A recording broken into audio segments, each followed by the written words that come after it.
그러면 오늘 주제는 뭐냐면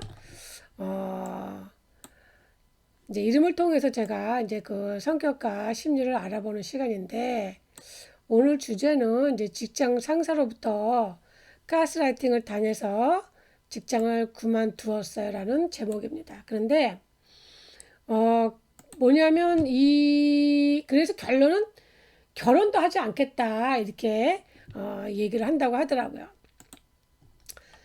이 가스라이팅이라는 것이 이제 그 타인의 그 심리나 상황을 우리가 조금 이제 교묘하게 조작을 해서 그 사람이 이제 스스로 이제 의심을 만들므로 인해서 타인에 대한 지배력을 강화시키는 행위라고 요새 TV 이런 방송에서 굉장히 사건으로 많이 나오죠. 뭐 우리가 이제 익숙하지 이제 않은 그런 단어죠. 예. 근데 이제 이 가스 등이라는 그런 1938년도에 영국에서 유래한 용어래요. 근데 그 가스라이팅이라는 것이 이제 가정에서도 이루어질 수도 있고, 또는 학교나 또는 연인 등 주로 이렇게 밀접하고 친밀한 관계에서 아무래도 뭐 이런 어떤 소규모이든 대규모이든 어떤 집단에서 자주 만나고 자주 밀접한 상태에 있는 사람끼리 어떤 소통이 잘 안 됨으로 인해서 이런 수평 관계가 아니라 수평적이기보다는 어떤 상하 관계 또는 비대칭 관계, 이런 권력 구조에서 누군가가 통제하고 억압하려 할 때 이제 이루어지죠. 그래서 이것은 뭐냐면 이제 정신적 학대의 이제 하나의 유형이죠. 그래서 우리가 예전에는 이제 학교나 직장에서 뭐가 문제였냐면 왕따가 문제였죠. 왕따.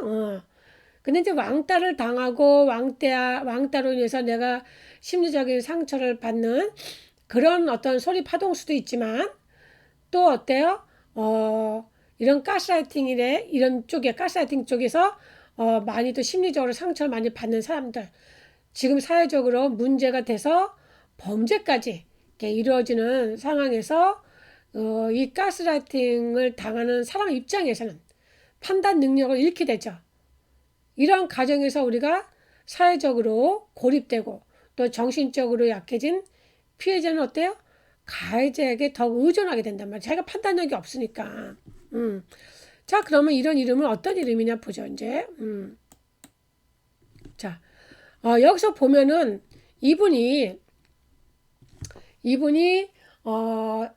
선천운에서 보면은 나의 정신이나 나의 예능, 언변, 이런 뭐 쪽으로 정신적으로 총명한 이런 에너지를 많이 발휘하는 그런 중심수 3이나 4가 없어요. 그쵸? 선천에서 3이나 4가 없는데 이름 중심셋은 우리가 4예요. 우리가 이 사는 상가는 정신을 의미하잖아요. 그래서 정신적으로 멘탈이 강한 사람은 당연히 그런 위험을 감지하고 피할 수가 있는데, 좀 약간 정신적인 멘탈이 약한 사람은 그런 위험을 감지하지만 거기서 벗어나지 못하죠. 신약한 사람들은 어때요? 신약한 사람들은 우리가 어떤 사업적인 일을 할 때도 동업을 하거나 형제들하고 동업을 하거나 지인하고 동업을 하잖아요. 그러니까 우리가 신약한 사람들 사업을 하면 안 되는 거예요. 직장을 다녀야 되는데, 또 직장을 다님으로 인해서 신약한 사람들은 정신적으로 멘탈이 약하니까 이렇게 또 가스라이팅을 또 당할 수도 있는 거예요. 신약하다는 것은 뭐예요? 나를 도와줄 부모나 형제, 의지처가 없다는 거죠. 물론 이제 실제로는 내가 부모 형제가 있어도 내가 필요로 할 때 도와주는 그런 가족 대신 친구 관계도 우리가 다 도움은 될 수가 있잖아요. 그런데 그렇게도 도움을 못 받는다는 거죠. 우리 그래도 최련 선생님이 얼른 또 글을 써줘서 제가 좀 약간 안심이 됐어요. 또 잘 들린다 그랬고 얼굴도 보인다 그래서 예, 우리 칸예빙 쟁가님, 예, 안녕하세요. 예, 우리 승현 선생님 안녕하세요. 예, 우리 김주수 선생님 안녕하세요. 예, 우리 그 최 선생님은 못 찾는 것 같아요. 자, 그랬을 때 이분이 이름이 중시문이 상간이에요. 그런데 선천운에서 이 정신을 의미하는 정신적인 멘탈을 의미하는 식신과 상간인 수리가 없는데 이름 중심수에서는 어때요? 정신적인 멘탈 이런 것을 의미하는 상간이 있어요. 근데 문제는 이런 상간이 어떠한 형태로 자리 잡느냐가 중요해요. 우리가 이름에서 사주도 사주 원리를 접목해서 우리가 이 성명학을 우리가 성격 심리 성명학이라고 하는데 우리가 이 음식도 5가지 영양소를 맞춰서 우리가 음식을 만들었다 하더라도 거기 조리법이 어떠냐에 따라서 그 영양소가 충분히 잘 되어 있는지 우리가 몸에 섭취가 돼서 영양분으로 몸속에 큰 역할을 하는지가 굉장히 중요한 것처럼 우리가 이름에서도 이 오행, 이 오행에는 어때? 다 음행오행으로 나뉘어져 있죠. 이것이 이름이 다 골고루 있다고 해서 좋은 이름이라고 볼 수도 없고 또 좋은 이름이라고 딱 봤는데 상생이 다 되었다고 해서 또 다 좋은 이름도 아니에요. 균형이 맞아야 된다고 제가 항상 얘기를 했죠. 근데 이분이 중심수가 이렇게 정신적인 멘탈이 강한 그런 중심수가 상간으로 와 있지만 이 선천운에서 같이 이름을 부르게 되면 선천운에서 이렇게 깨져요. 깨지니까 이분이 어때요? 굉장히 직장이 어떤 그런 불균형이죠. 수평관계가 아니잖아요. 직장은. 그러면 그 직장에서 수평관계가 아니고 수직관계에서 누가 피해자고 누가 가해자겠어요. 가해자가 피해자를 만드는 거죠. 가해자 입장에서는 또 피해자가 자기를 가해하게끔 만들었다고 또 이렇게 말할 수도 있어요. 그 사람들 입장에서는. 그런데 항상 누가 제일 약한 입장이냐면 수직 상태에서 하위 그룹이 약자잖아요. 우리가 집에서도 누가 약자예요? 남편하고 부인과의 관계에서도 부인이 약자로 돼 있잖아요. 왜냐면 음이기 때문에. 남편은 양이거든요. 또 가족 간에서도 자식하고 부모와의 관계에서도 보면은 어때요? 우리가 아무도 자식이 하위 그룹이잖아요. 그런 것처럼 우리가 뭐 또 이거 간접인 못 쓰면 내가 헷갈려. 자, 그래서 우리가 가해자는 그런 피해자를 위한다는 명목에 가스라이팅을 진행하기 때문에 어때요? 우리가 그 피해자 대부분이 자신이 가스라이팅을 당하고 있는데도 인지를 못하는 경우도 되게 많아요. 그래서 이분도 뭐냐면 어머니가 와서 이름을 상담을 했어요. 어머니가 와서 이름을 본인이 온 게 아니고 어머니가 와서 이름을 상담하러 왔는데 제가 이제 이름을 가지고 이민지 설명을 다 했죠. 그랬더니 맞다고 하시면서 딸이 직장 상사로부터 정신적인 스트레스를 너무 많이 받아서 지금 신경정신과에서 약을 처방해서 먹는다고 하는 거라고 이렇게 얘기를 하더라고요. 그래서 이런 경우는 어때요? 병원에서 치료를 잘 받는 게 중요해요. 심리 상담도 받고 왜 이 가스라이팅을 받은 것은 내 잘못이 아니라는 것을 우리가 이 심리 상담을 통해서 우리가 인정을 받고 위로를 받아야 되는 거예요. 그러니까 우리가 항상 이름에서 뭐예요? 이렇게 정신을 의미하는 식신과 상관이 어때요? 이 인성으로부터 극을 받게 되면 어때요? 이 상간의 역할, 식상의 역할을 못하기 때문에 우리가 이분 같은 경우에 지금 병원에서 우울증을 겪는 거란 말이에요. 그래서 업무를 지시받아서 하는 과정에서 가해자는 어때요? 피해자를 이런 조직에서도 고립시키고 크게는 조직과 부서 안에서 이 사람을 고립시키게 된단 말이에요. 그러면은 우리가 그래도 나한테 필요한 사람, 의지를 해야 될 사람이 필요하거든요. 그러니까는 제일 가까운 사람한테 또 의지를 하게 된단 말이에요. 그런데 그 의지를 했을 때 이 피해자가 그로부터 어떤 그런 인정을 받지 못하면, 위로를 받지 못하면 극심한 이런 외상 후 스트레스 장애까지 겪을 수도 있는 거예요. 최악의 상황에서는. 그렇기 때문에 제가 이분의 이름을 굉장히 정신적인 멘탈이 약해서 사회생활 하기가 좀 힘들 수도 있고, 그로 인해서 또 이름을 또 성과 다르게 부르게 되면 직장과의 관계 변동도 많고 결혼할 때도 부부운이 안 좋다 이렇게 얘기를 했더니, 이 딸이 자기 결혼도 안 하고 혼자 살 거라고 그렇게 엄마한테 아주 단언을 했다고 하더라고요. 그런데 원래 이 상간이라는 것은 뭐냐면 재능이 되게 많은 사람이잖아요. 그런데 내가 그래서 이분은 재능은 많은 사람이지만 재능을 활용하지 못할 수 있는 그런 가정 환경이 많이 이루어진 이름이다 그랬어요. 그랬더니 이 이름에서 보면 어때요? 우리가 부모님과의 관계도 안 좋죠. 거기다가 또 여기서 정제가 어때요? 겁제를 만났죠. 그로 인해서 이분이 어때요? 아버지와의 관계도 안 좋잖아요. 재물과의 관계도 안 좋고. 그랬더니 그래서 부부운이 안 좋고 아버지와의 관계도 안 좋다. 그랬더니 뭐라고 얘기를 하냐면, 어려서 이렇게 학교에서도 예능 방면으로 그림을 굉장히 잘 그리고 해서 예능 방면으로 진로를 잡아주면 좋겠다고 이제 학교 선생님이 그렇게 얘기를 했대요.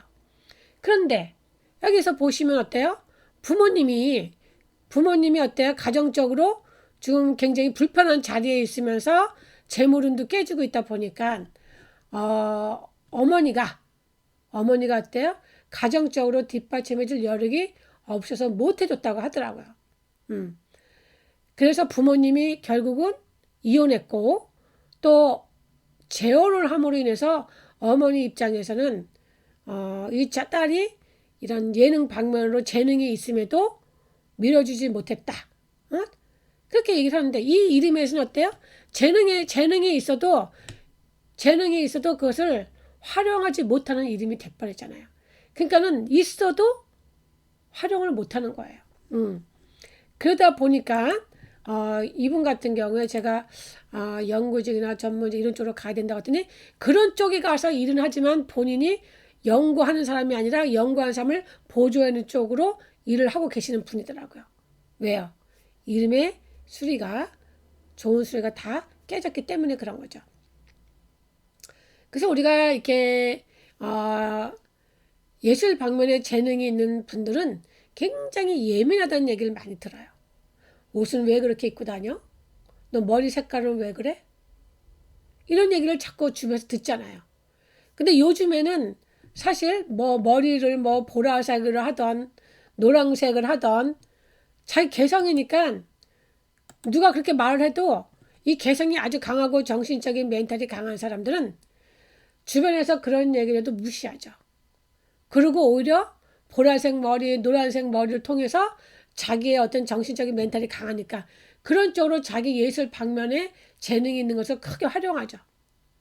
그래서 제가 TV에서도 노란 머리로 인식이 된 사람이 어느 날 까만 머리를 하고 나오니까 그 사람이 그 빨간 머리, 노란 머리를 함으로 해서 연예계 활동을 했을 때 눈에 확 띄고 그 사람이 가진 자질이 눈에 확 부각이 돼서 제가 그 사람을 얼굴과 이름을 연결시켜서 딱 기억을 하고 있었는데, 아니 어느 날 보니까 까만 머리로 나온 거예요. 그러니까 그분의 어떤 그 예술적인 재능이나 또 가지고 있는 그런 소질이 반점이 되더라고. 반점. 50점으로 제 머릿속에서 딱 깎이더라고요. 그냥 평범한 사람이 돼버린 거예요. 응? 물론 그 자리에서 염색을 노랑머리나 빨간 머리를 하면 안 되는 자리였기 때문에 그렇게 다시 까만 머리를 했는지 모르지만 그 분위기를 보니까 노란 머리 하는 사람들도 많이 있더라고요.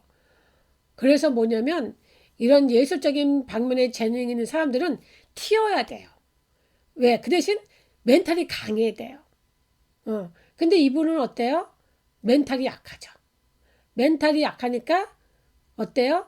어, 그럴듯한 명분으로 주변에서 심하게 간섭을 한단 말이에요.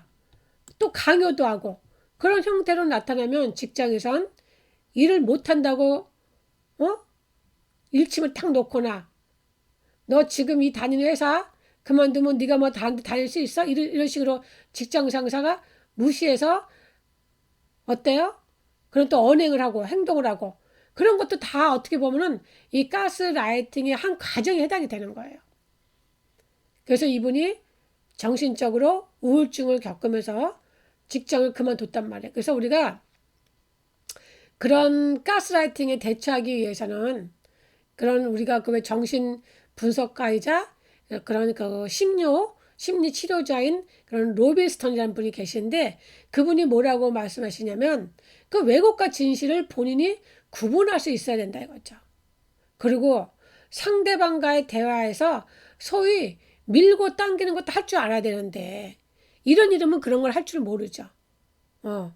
그래서 이렇게 좀 멘탈이 약하신 분들은 그런 상대방과의 어떤 그런 대화에서 나의 어떤 그런 소신을 강하게 밀어 제낄 줄 알고 또 강하게 그분들이 말을 하는 거에 있어서 내가 강력한 나의 의사를 표현하기가 힘든 이름들도 되게 많잖아요.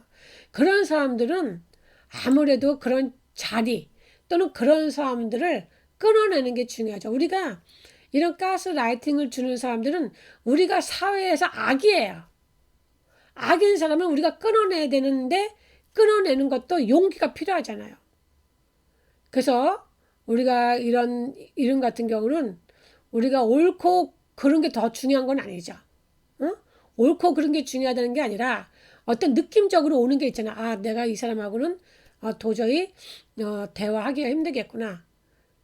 그런 것도 되게 필요하거든요. 그래서 전문가들은 뭐라고 얘기하냐면 스스로 가스라이팅 피해자라는 사실을 자기가 지각한다면 얼마든지 가스라이팅에서 벗어날 수 있다고 말하는데 아니 그러니까 결론은 이 사람은 뭐냐면 그나마 직장을 그만둠으로 인해서 가스라이팅에서 벗어나려고 노력을 한 거죠.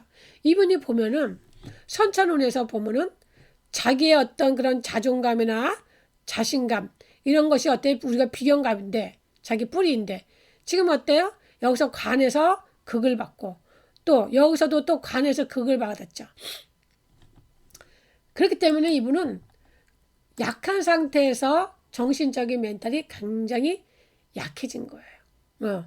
그래서 우리가 타인에 의해서 내 인생이 좌우되지 않도록 어때요? 이 자존감을 회복하고 내 삶에 대한 뚜렷한 주인의식을 가지는 것이 굉장히 중요한데 이분은 이름에서 본인이 그런 자존감을 회복하기 되게 힘들죠. 그리고 내 삶에 대한 주인의식도 가지기 되게 힘든 이름이에요.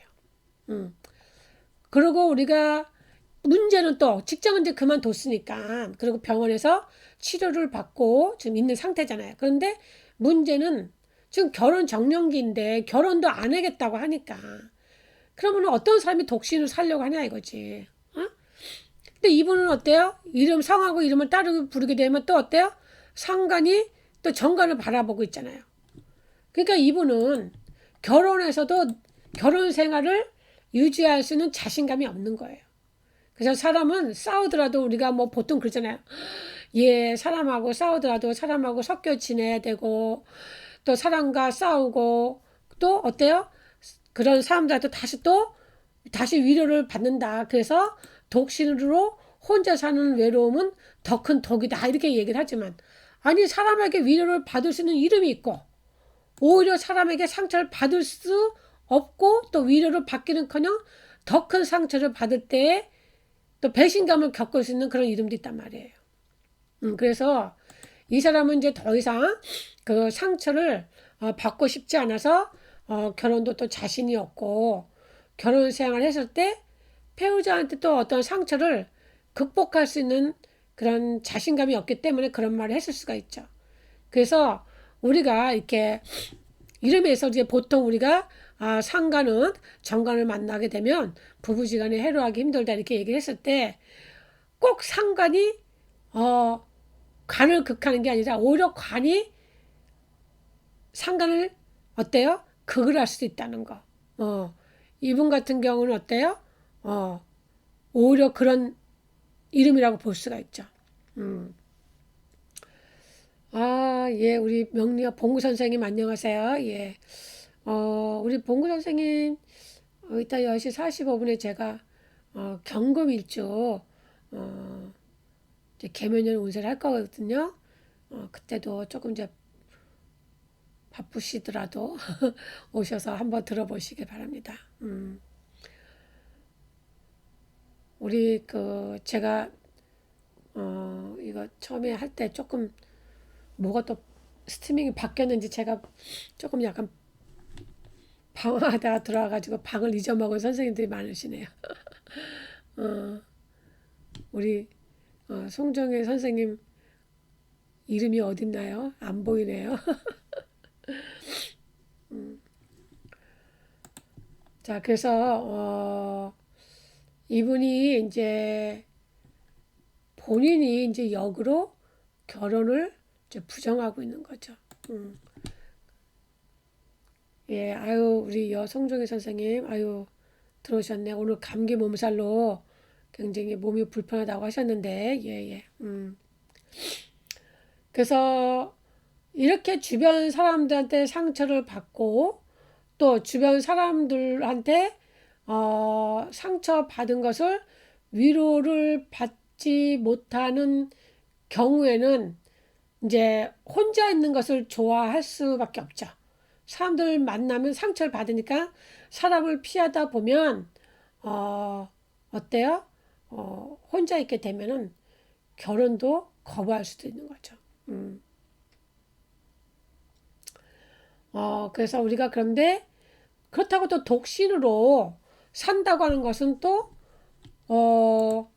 주변 사람으로부터 또 위로받을 자신도 없고 본인이 또 그렇게 생각이 드는 거죠. 그래서 이분이 상대방한테 대항력을 갖지 못하기 때문에 그런 자신감도 없는 거예요. 그래서 우리가 통념적인 나의 어떤 그런 생각이나 나의 어떤 관념을 우리가 인성이라고 하잖아요. 그 인성을 받아서 그것을 내가 인지한 다음에 그것을 다시 또 소통과 공감을 나누는데 드러내야 되는데 요런 이름은 드러내기가 좀 힘들었던 부분이 있죠. 그래서 어떤 나의 생각을 배우자나 직장 상사에게 그 불편함을 상대방한테 소통하고 있어야 되는데 그것이 어때요? 부족하기 때문에 참고 지내다가 그것이 폭발하는 경우에는 그래서 이제 건강이 안 좋아지는 거죠.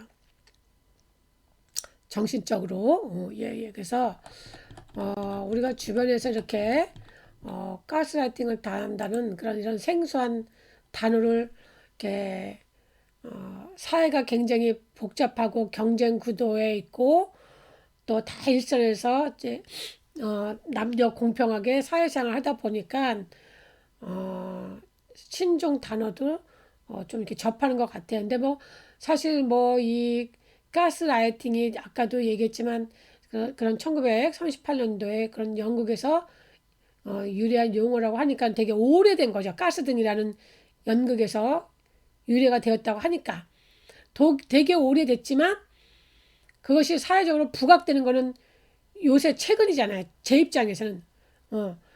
물론 이제 우리가 제가 대학원 다닐 때 뭐 심리학 이제 공부하고 또는 이제 다른 거 여러 가지 공부할 때 그런 가스라이팅이 그런 어떤 용어로만 배우지 용어로만 접하지 또 사건으로 부각된 것을 보면 더 실감을 하잖아요. 좀 되게 좀 무섭죠. 예. 그래서 이름도 이제 균형이 필요한 거죠. 그래서 우리 뭐 가스라이팅을 당하기 쉬운 이름의 또 다른 특징, 뭐 비효율적인 중첩 현상, 우리 칸예빙 장관님이 이렇게 복잡하게 썼는데, 자 그래서 우리가 이름을 통해서 이런 성격적인 부분이 어떤 한 단어, 그런 파동 주파수, 우리가 이름을 부르잖아요. 그쵸? 그래서 우리가 26년 전에 제가 맨 처음에 이걸 배웠을 때는 소리 성명학이라고 그랬어요. 이름을 소리로 소리로 말하고 듣잖아요. 그래서 우리 그 대구의 큰 유명한 그런 그 거기서 단체에서 그 회장님이 맨 처음에는 소리 성명학이라고 책을 써내시고 또 파동 성명학이라고 얘기를 했고 그래서 지금은 그것이 굉장히 이제 넓게 이제 퍼져 있죠. 퍼져 있어요. 성격적인 부분에서 이제 굉장히 잘 맞다고 하니까. 근데 이제 잘 맞는 것도 당연히 중요하고 그건 이제 성격과 심리적으로 확대 해석해서 넓게 활용하는 것도 좋지만 특히 이제 이름을 가지고 갖고 연결시킬 때는 그런 해석할 수 있는 능력이 굉장히 많이 필요하죠. 그래서 제가 오늘은 어, 이름을 통해서 가스라이팅을 당한 분의 이름을 가지고 한번 공부를 해봤습니다. 우리 환희 선생님이 질문했는데 선천운에서 비겁이 극당하면서도 상대적으로 제복은 그나마 괜찮은 편으로 봐도 될까요? 그렇진 않아요. 그렇진 않아요. 신약한 사람들은 재물이 와도 그것을 크게 다루기에는 좀 힘듭니다. 자, 그러면 오늘 여기까지 하고 다음 시간에 또 다른 주제로 만나도록 하겠습니다. 감사합니다. 예, 수고하셨습니다.